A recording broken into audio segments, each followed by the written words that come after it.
welcome to Friday. Tonight is a special show. I mean, every time we do a Friday show, it's always like, hey, let's talk about something really depressing where we all want to hang ourselves. Tonight, it's the Fed. Oh, it's going to be spooky.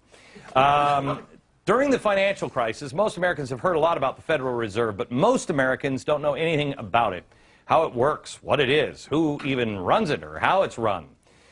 We know that it buys our debt, it sets up interest rates, it has a lot to do with the economic well-being of our nation. Wouldn't you say? Where did it come from?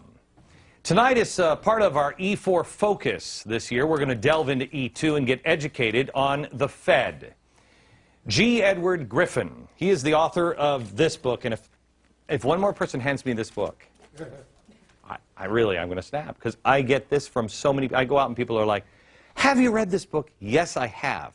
May I recommend, have you read this book? If not, read it. It is The Creature from Jekyll Island. It is a fascinating book on the Fed. The author is one of our guests tonight. We're going to start at the beginning. We're going to talk a little bit about what they're doing now, but I want you to know we're just going to start at the beginning, and really, we're going to give the history of the Fed as told by the Fed. The happy tale on their own website. Are you ready for this? It's great. Here we are. Here it is. Watch this. Quote on their website. After Alexander Hamilton spearheaded a movement advocating the creation of a central bank, the first bank of the United States was established in 1791. You see how great this is? The Fed was started by a founding father. No, it wasn't. No. The first bank isn't the Fed. So what does that have to do with anything? Well, nothing. But they just wanted to throw a founding father's name in there.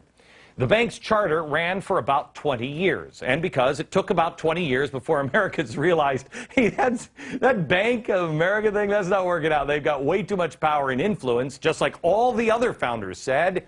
A proposal to renew it failed. Now back to the happy story from the Fed's website. Quote, the situation deteriorated to such an extent that in 1860, a bill to charter a second bank of the United States was introduced in Congress. The second bank was very much like the first, except bigger, about 3.5 times bigger. It's always that way, isn't it? Anyway, the charter also lasted about 20 years before people went, what are we doing? Americans realized that it wielded too much power and influence, and the proposal to renew it also failed. Then, according to the Fed's website, they got rid of that nasty charter thing in the will of the people. Quote, in 1907, a severe financial panic jolted Wall Street and forced several banks into failure. Many Americans thought their banking structure was sadly out of date and needed major reform. The first draft of the Federal Reserve Act was called the Aldrich Bill because, well, the guy who wrote it was named Aldrich, and it failed. President Taft refused to support it, and you remember he was so fat they had to have a special bathtub for him. Then it underwent some surgery and a readmission as the Glass-Owen Bill, and of course it got a signature from progressive Woodrow Wilson in 1913. Well, that's the Fed's story. Bill was introduced in 1907, and in 1913, it finally came to be. Isn't everything great in sunshine and lollipop world? The Federal Reserve Act wasn't drafted in Congress.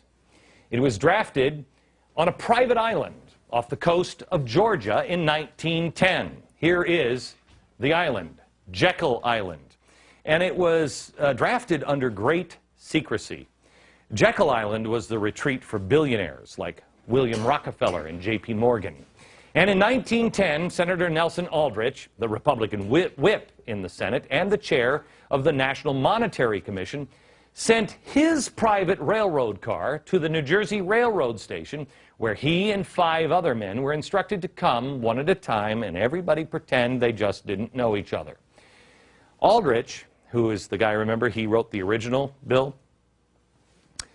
He was a business associate of J.P. Morgan. Oh, and the father-in-law to John D. Rockefeller, Jr. So there's no special interest happening there.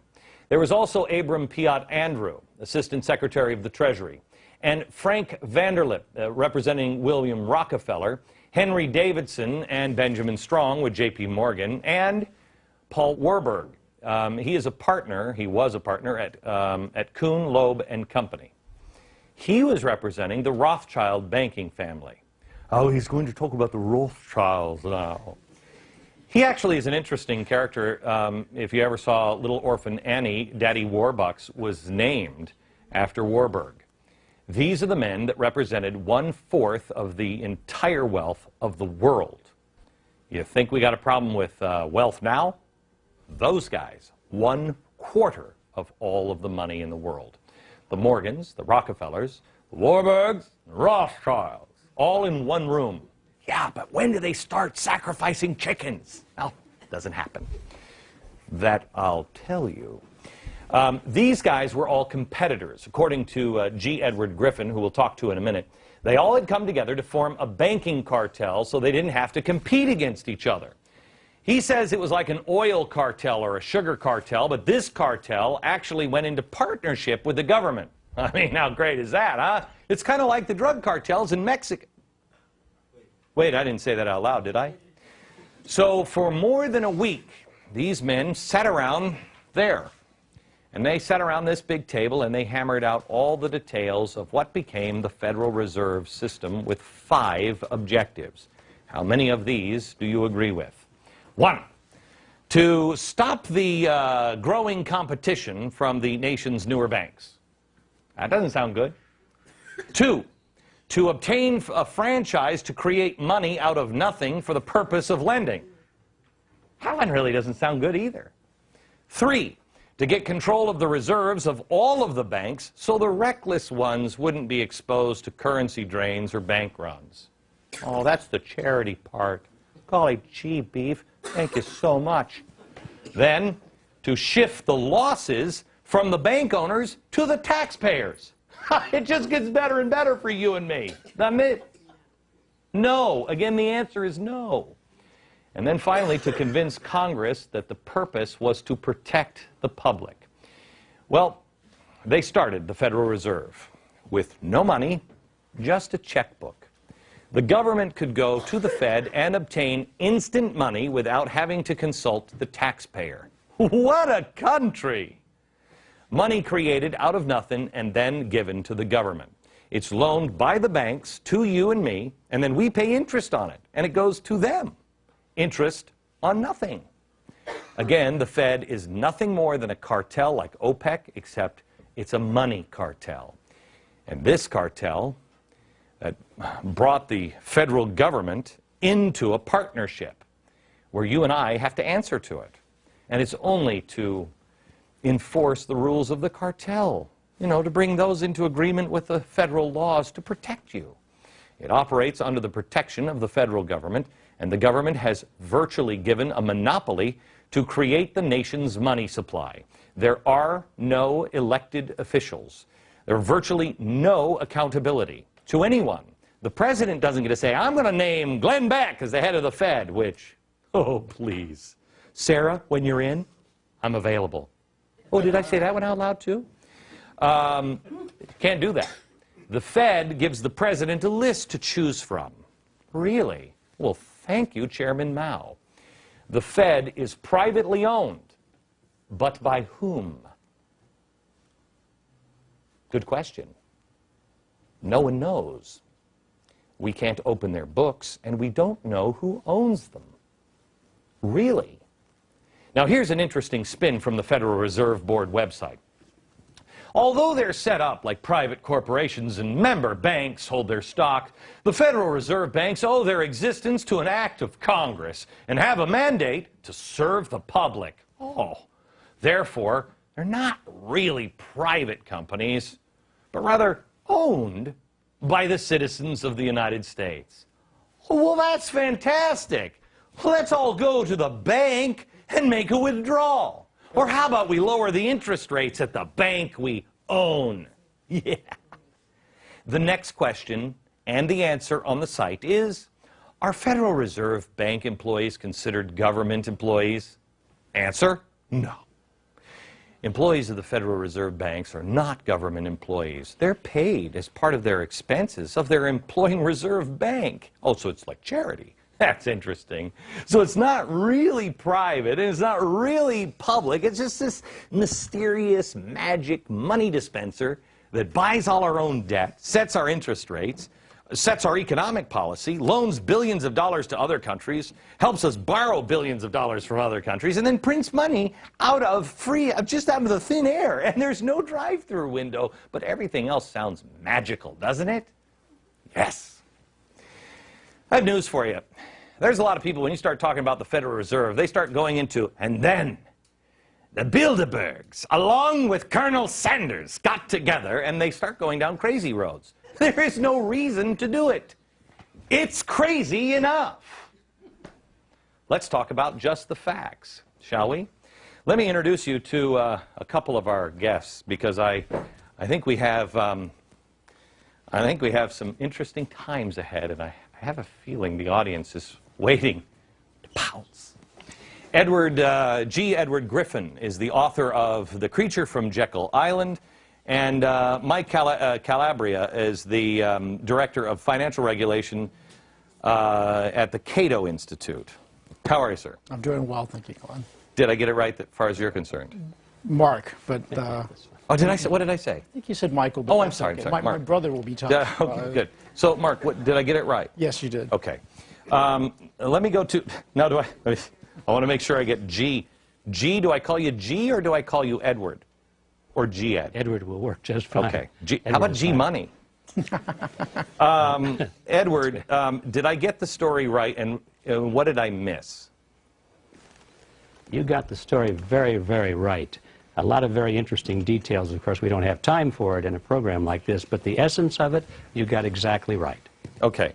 What did I miss that is important? In fact, let me go here. Let me go here. I'm going to show you this timeline. And this timeline shows all of the crashes, not the panics, but the crashes in the United States. A crash in 35, one in 1880. Then it kind of picks up. 1880, 1896, 1900, 1903, 1907, then nothing till 1929, then 37, 38, 46, 62, 87. There seems to be this clump of crashes here. Is there anything nefarious about those crashes, or is this just bad policy and everything else? Well, there are two things. First of all, you asked if there was anything that was left out. As I said, the important items were there, but there's one thing you might want to explain to the audience, and the reason for the secrecy that you mentioned. Why were they concealing their identities? Why did they deny that they went to this meeting? And the answer is because if the American people had known that this bill, which was supposed to protect the American people from the big bad bankers, was actually written by those same bankers, well, then the scam would have been out in the open. And that's why they had to keep the whole thing secret until many years after the meeting took place. Hey, okay, so Edward, hang on just a second. We just did a story this week where the unions and all of these people are saying the big bad banks are getting all of our money. And I thought to myself, well, wait a minute, the unions are the ones that racked up all this debt. Then the government takes the money from the taxpayers and then has given it to the banks. The banks are the ones that are, through the central banks, causing all this problem. Mark, can you help me on this? I mean, it's... Well, very much so. I mean, what we've seen is the central bank pushing all this money into the system. The Federal Reserve very much played a key role in creating the housing bubble to begin with. I mean, you might remember after the dot-com bubble burst, right, after 9/11, we cut rates, the Fed cut rates, Greenspan took them to historic lows, the mortgage market, the housing market took off, and eventually that bubble was going to burst, and it burst in 2006 when the Fed started raising rates. So they played a very big role in this, and they're trying to create bubbles today. If you look at what the quantitative easing is doing, you look at the interest rates we're seeing now. Would you agree with me? It's the last one. It's the last bubble. I think I dubbed this, maybe in 2005, I think I said, housing bubble, and then we're going to have the last one, the money bubble. Yes.